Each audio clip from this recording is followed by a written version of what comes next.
സ്ത്രീകൾക്ക് കൂലിപ്പണി എടുക്കുന്ന സ്ത്രീകളായിരുന്നു എല്ലാവരും, മിക്കവാറും ഒരു 80%.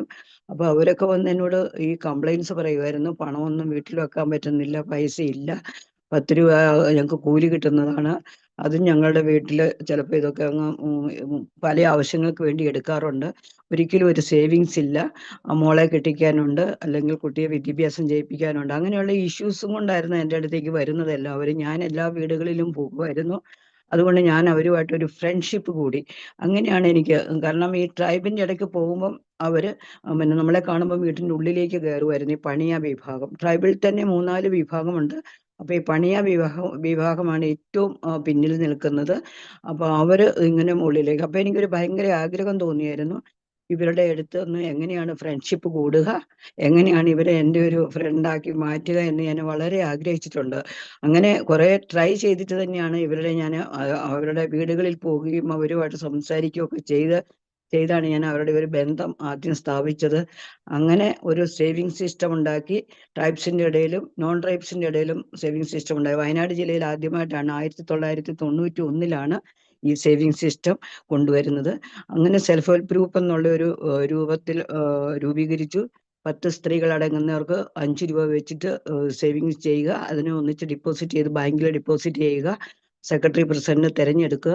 അതിനകത്ത് തന്നെ പിന്നെ അവർക്ക് നല്ല ട്രെയിനിങ്ങുകളൊക്കെ കൊടുത്തു. എനിക്കും ട്രെയിനിങ് കിട്ടിയിട്ടുണ്ടായിരുന്നു. അതാണ് അതിൻ്റെ വേറൊരു നേട്ടം. അല്ലാതെ എനിക്ക് സ്വന്തമായിട്ടുള്ള അറിവൊന്നുമല്ല. ഞാൻ ഇന്ത്യയിൽ പല ഭാഗത്തും നടന്ന് അല്ലെ വിദേശത്തൊക്കെ പോയിട്ട് ഞാൻ ട്രെയിനിങ്, കുറേ ഡിപ്ലോമകളും കുറേ ട്രെയിനിങ്ങുകളും ഒക്കെ അറ്റൻഡ് ചെയ്തിട്ടുണ്ട്.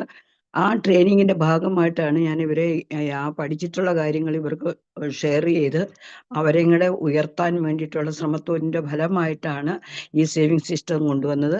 അപ്പം ഇനി അതിനകത്തുനിന്ന് അവർ ലോൺ എടുക്കുകയും അവരുടെ വീട്ടാവശ്യങ്ങൾക്ക് വേണ്ടി, മോളെ കെട്ടിക്കുന്നതിന് വേണ്ടിയിട്ടും വിദ്യാഭ്യാസം ചെയ്യിപ്പിക്കുന്നതിന് വേണ്ടിയിട്ടും വീട് വയ്ക്കുന്നതിന് വേണ്ടിയിട്ടും അല്ലെ അതുപോലെ പശുവിനെ വാങ്ങാൻ വേണ്ടിയിട്ടും തൊഴിലെടുക്കാൻ വേണ്ടിയിട്ടും ഒക്കെ ഇവർ ആ പണം ഉപയോഗിക്കുന്ന ഒരു സിസ്റ്റമാണ്. അതിന് ഭയങ്കര ഒരു ട്രെയിനിങ് ഒക്കെ നല്ല രീതിയിൽ കൊടുക്കാനുള്ള പ്ലാനിങ്ങും ഒക്കെ നടത്തിയിട്ട് ചെയ്തിട്ടുണ്ട്.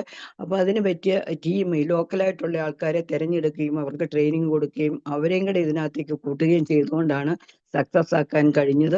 സ്ത്രീകളായിരുന്നു, ഒരു 20 പെൺകുട്ടികൾ വയനാട് ജില്ലയിൽ നിന്ന് പല ഭാഗത്തു നിന്നും തിരഞ്ഞെടുത്ത് അവർക്ക് ട്രെയിനിങ് കൊടുത്തു. അങ്ങനെയാണ് അവരാണ് ഇതിനെ കോർഡിനേറ്റ് ചെയ്ത് ഫീൽഡ് ലെവലിൽ കൊണ്ടുപോയത്. അത് വലിയൊരു സക്സസ് പ്രോജക്റ്റ് ആയിരുന്നു. വയനാട് ജില്ലയിൽ എടുത്തു കാണിക്കത്തക്ക ആണ്. വിമൻസ് ഡേക്കൊക്കെ ഇവരുടെ റാലിയൊക്കെ നടത്താറുണ്ടായിരുന്നു, മാർച്ച് 8. അങ്ങനെ അത് മീഡിയ ഒക്കെ കവർ ചെയ്തിട്ടുണ്ട്. അത്ര വലിയ മീഡിയ ഒന്നും കവർ ചെയ്തിട്ടില്ല, കാരണം ഇതൊരു പൊളിറ്റിക്കൽ ഓർഗനൈസേഷൻ ഒന്നും അല്ല, സെക്യുലർ ഓർഗനൈസേഷൻ ആയതുകൊണ്ട് ആരുടെയും ഒരു എന്താ പറയണ്ടേ ഒരു ഇന്റർവെൻഷൻ അങ്ങനെ നടന്നിട്ടില്ല. പിന്നെ നടത്തിയിട്ടുള്ള ലൈവ്ലിഹുഡ് ആൻഡ് എന്റർപ്രണർഷിപ്പ് ആണ്. അതിൻ്റെ കൂടെ തന്നെ ഞാൻ പറയുന്നു, പലതരത്തിലുള്ള പ്രോജക്റ്റുകൾ ഇവർ ചെയ്യുന്നുണ്ട്. ഉദാഹരണത്തിന് ചന്ദനത്തിരി ഉണ്ടാക്കുന്ന ഒരു യൂണിറ്റ് ഉണ്ടായിരുന്നു നമ്മൾ. പിന്നെ സോപ്പ് മേക്കിങ്, മഷ്റൂം മേക്കിങ്, അതുപോലെ തന്നെ നമ്മൾ ഓർഗാനിക് അഗ്രികൾച്ചറായിട്ടുള്ള വെജിറ്റബിൾ ഫാമിങ്, അങ്ങനെ തയ്യല്, പിന്നെ കമ്പ്യൂട്ടർ ട്രെയിനിങ് സ്ത്രീകൾക്ക് വേണ്ടിയിട്ട്. അതുപോലെ തന്നെ പുരുഷന്മാർ യൂത്തായിട്ടുള്ള ആൾക്കാർക്ക്, ട്രൈബലിൻ്റെ ഏരിയയിലുള്ളവർക്ക് പെയിൻറ്റിങ്, പ്ലംബിങ്, വയറിങ്, അതുപോലെയുള്ള ട്രെയിനിങ്, ടെക്നിക്കലായിട്ടുള്ള സ്കില്ലാണ് അവർക്ക് കൊടുത്തിരുന്നത്. അതിനകത്ത് പറയേണ്ടത് എന്നാന്ന് ചോദിച്ചാൽ, ഈ ട്രൈബ്സിൻ്റെ ഇടയിൽ ഒരിക്കലും ഇങ്ങനെ ഒരു സ്കില്ലൊന്നും ഡെവലപ്പ് ചെയ്യാമെന്ന് ഒരിക്കലും അവർ ചിന്തിച്ചിട്ടില്ലായിരുന്നു. അങ്ങനെയാണ് ഈ പ്ലംബിങ്ങിനും വയറിങ്ങിനും ഒക്കെ മറ്റുള്ള ടീമുകളൊക്കെ വർക്ക് ചെയ്യുമ്പം ഇവർ ഈ വെറും കൂലിപ്പണി, കൃഷിയിൽ മാത്രം തൂമ്പയും വാക്കത്തിയും കൊടാലിയും ഒക്കെ പിടിച്ചുകൊണ്ട് പ്രവർത്തിക്കുന്ന ഒരു വിഭാഗമായിരുന്നു. അപ്പോഴാണ് ആദ്യമായിട്ട് ഇവർക്ക് പ്ലംബിങ്ങും വയറിങ്ങും പിന്നെ നമ്മുടെ മേസണറി വർക്കൊക്കെ, കെട്ടുപണിയൊക്കെ പഠിപ്പിക്കാൻ തുടങ്ങിയത്. അതിനുള്ള ഫണ്ടുകളൊക്കെ കിട്ടുന്നുണ്ടായിരുന്നു.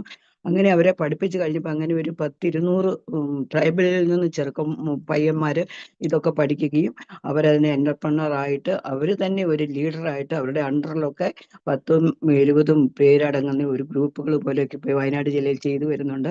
നല്ല റിച്ചായി മാറിയിട്ടുള്ള പയ്യന്മാരും ഉണ്ട്, സ്ത്രീകളും ഉണ്ട്. അവർ തയ്യൽ കടയൊക്കെ സ്വന്തമായിട്ട് വെക്കുകയും അവരുടെ റെഡിമെയ്ഡൊക്കെ തയ്ച്ചു കൊടുക്കുകയൊക്കെ ചെയ്യുന്ന ഒരു പരിപാടികൾ ഉണ്ടായിട്ടുണ്ട് ട്രൈബ്സിൻ്റെ ഇടയിലും പാവപ്പെട്ടവരുടെ ഇടയിലും. പിന്നെ അതിൻ്റെയൊക്കെ ഒരു ഭാഗമായിട്ട് അവയർനെസ് ട്രെയിനിങ് എപ്പോഴും കൊടുത്തുകൊണ്ടിരിക്കണമായിരുന്നു. അപ്പോൾ അതിനുള്ള ആൾക്കാരൊക്കെ വിളിച്ചിട്ട് അങ്ങനെ ട്രെയിനിങ്ങുകളൊക്കെ കൊടുക്കുന്നുണ്ടായിരുന്നു. അതാണ് ഈ പ്രോജക്റ്റിന് വിമൺ എംപവർമെൻറ്റിൽ നമ്മൾ ചെയ്തിട്ടുള്ളത്.